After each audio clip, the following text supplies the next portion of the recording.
Good morning. Today is 17th December 2024. Wisdom of word of God morning ડિવોશનમાં આપ સર્વનો ફરી આવકાર કરવામાં આવે છે અને આપ સર્વને પ્રેમી સલામ પાઠવવામાં આવે છે. આજે સવારે આપણે નીતિવચનોના પુસ્તકમાંથી એનો 11મો અધ્યાય અને એની 29 અને 30 બે કલમ ઉપર ટૂંકું મનન કરવા માગીએ છીએ. પ્રોબ્સ ચેપ્ટર 11 વર્સ 29 to 30 અને પ્રભુનું વચન આપણને આ પ્રમાણે કહે છે, જે પોતાના જ ઘરનાને દુઃખ દે છે તેને પવનનો વારસો મળશે અને મૂર્ખ માણસ જ્ઞાનીનો ચાકર થશે. નેકીવાનનું ફળ તે જીવનનું ઝાડ છે અને જે જ્ઞાની છે તે બીજા આત્માઓને બચાવે છે. અને પ્રભુનું વચન 11 અને 29 અને 30 આ પ્રમાણે પણ કહે છે, whoever trouble his own household will inherit the vine, and the fool will be servant of the wise of heart. The fruit of the righteous is a tree of life, and whoever captures soul is wise. અને આ પ્રભુનું વચન છે. This is the word of God. અને આજે સવારે આપણે જે પ્રભુના વચનોમાંથી ખાસ નીતિવચનો અને સુલેમાનના નીતિવચનો જોઈ રહ્યા છે, અને એમાં નીતિવચન એનો 11મો અધ્યાય અને એની 29 અને 30 કલમ એ જે લોકો ઈશ્વરના માર્ગમાં ચાલે છે એમની સુરક્ષા, security the way of the lord, અને એ જે દેવના માર્ગમાં ચાલે છે, જે ન્યાયીપણે ચાલે છે, એની પ્રભુ સુરક્ષા કરે છે. અને કેવી સુરક્ષા છે? તો કહે છે કે જ્યારે ડિવાઇન જસ્ટિસ, દેવીય ન્યાય થશે અને ત્યારે પ્રભુ એમનું પલ્લું એ ઊંચું રાખશે અને એમના જીવનને પ્રભુ આશીર્વાદિત કરશે. અહીંયા લખ્યું છે, જે પોતાના જ ઘરનાને દુઃખ દે છે તેને પવનનો વારસો મળશે. અને એટલે જે અન્ય લોકો છે જેઓ દેવની ભીખ અને ભયના માર્ગમાં ચાલતા નથી, એ લોકોનો કાયમી નાશ થશે. પણ જે લોકો ઈશ્વરની બીકમાં જીવન જીવે છે, જેઓએ ઈશ્વરની ઓળખ ધરાવી છે, જેઓના હૃદયમાં પ્રભુનો એ પ્રેમ એ પ્રગટ થયેલો છે, પ્રભુની ઓળખ છે, એવા લોકો એ ડિવાઇન જસ્ટિસ વખતે, ન્યાય વખતે, દેવના ન્યાય વખતે એ લોકો ન્યાયી ઠરશે. અને એ ન્યાયીઓનો આશીર્વાદ એ બહુ મોટો આશીર્વાદ છે. અને ત્યાર પછી જો 30મી કલમમાં જઈએ તો ત્યાં લખ્યું છે, નેકીવાનનું ફળ તે જીવનનું ઝાડ છે અને જે જ્ઞાની છે તે બીજા આત્માઓને બચાવે છે. અને નેકીવાનનું ફળ તે જીવનનું ઝાડ છે. અને અહીંયા લખવામાં આવ્યું છે, first we learn security the way of the lord, જે ઈશ્વરના માર્ગમાં છે એની સુરક્ષા હોય છે. અને બીજું સિક્યુરિટી ઓફ ધ રાઇચિયસ, જે નેકીવાન છે, જે ન્યાયી માણસ છે, એની સિક્યુરિટી છે.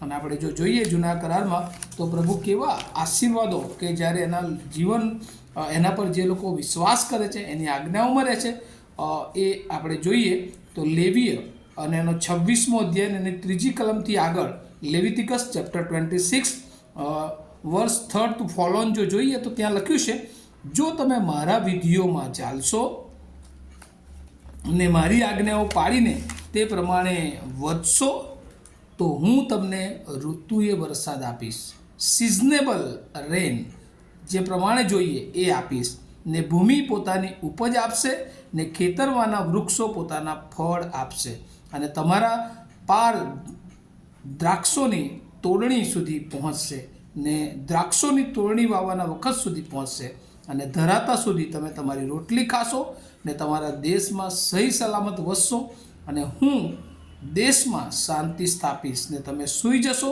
ને કોઈ તમને બીવડાવશે નહીં.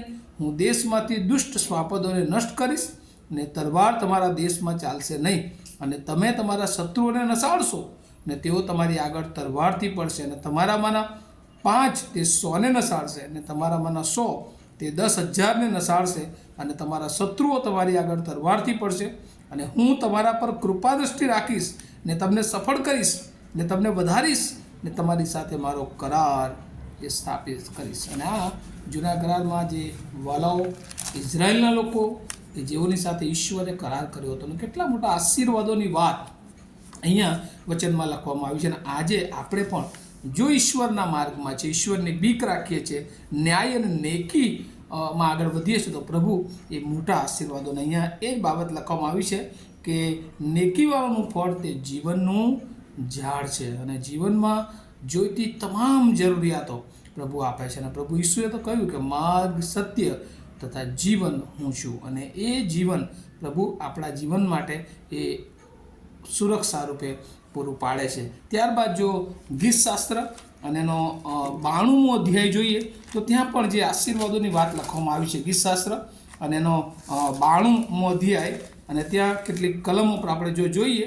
તો ત્યાં લખવામાં આવ્યું છે 12મી કલમથી, ન્યાયી માણસ તાડની પેટે ખીલશે. અને અહીંયા પણ તાડનો ઉલ્લેખ કરવામાં આવ્યો છે. તાડ એ સૌથી ઊંચે જાય છે.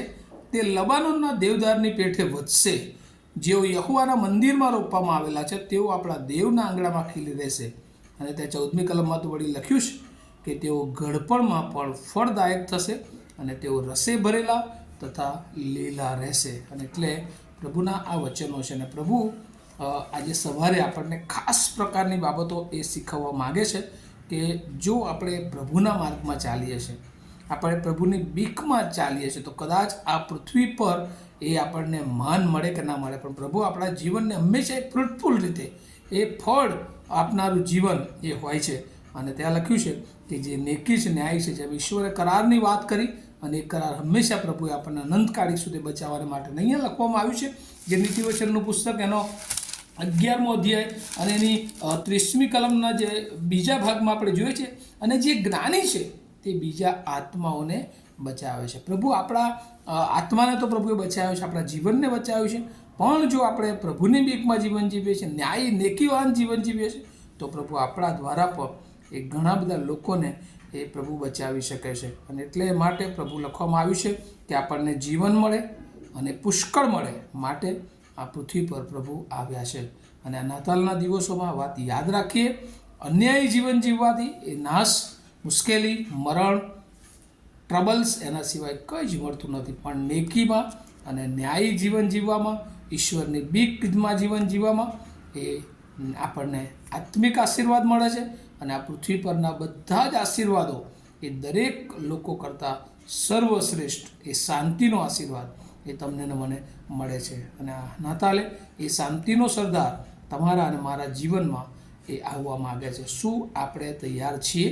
અને જો તૈયાર છીએ તો આજે આપણે પ્રભુને આપણા જીવનને સોંપીએ અને પ્રભુની પાછળ ચાલવાને માટે, પ્રભુના માર્ગમાં એની બીકમાં, ન્યાય અને નાકીમાં ચાલવા માટે આપણે આપણા જીવનને સમર્પિત કરીએ, પ્રાર્થના કરીએ.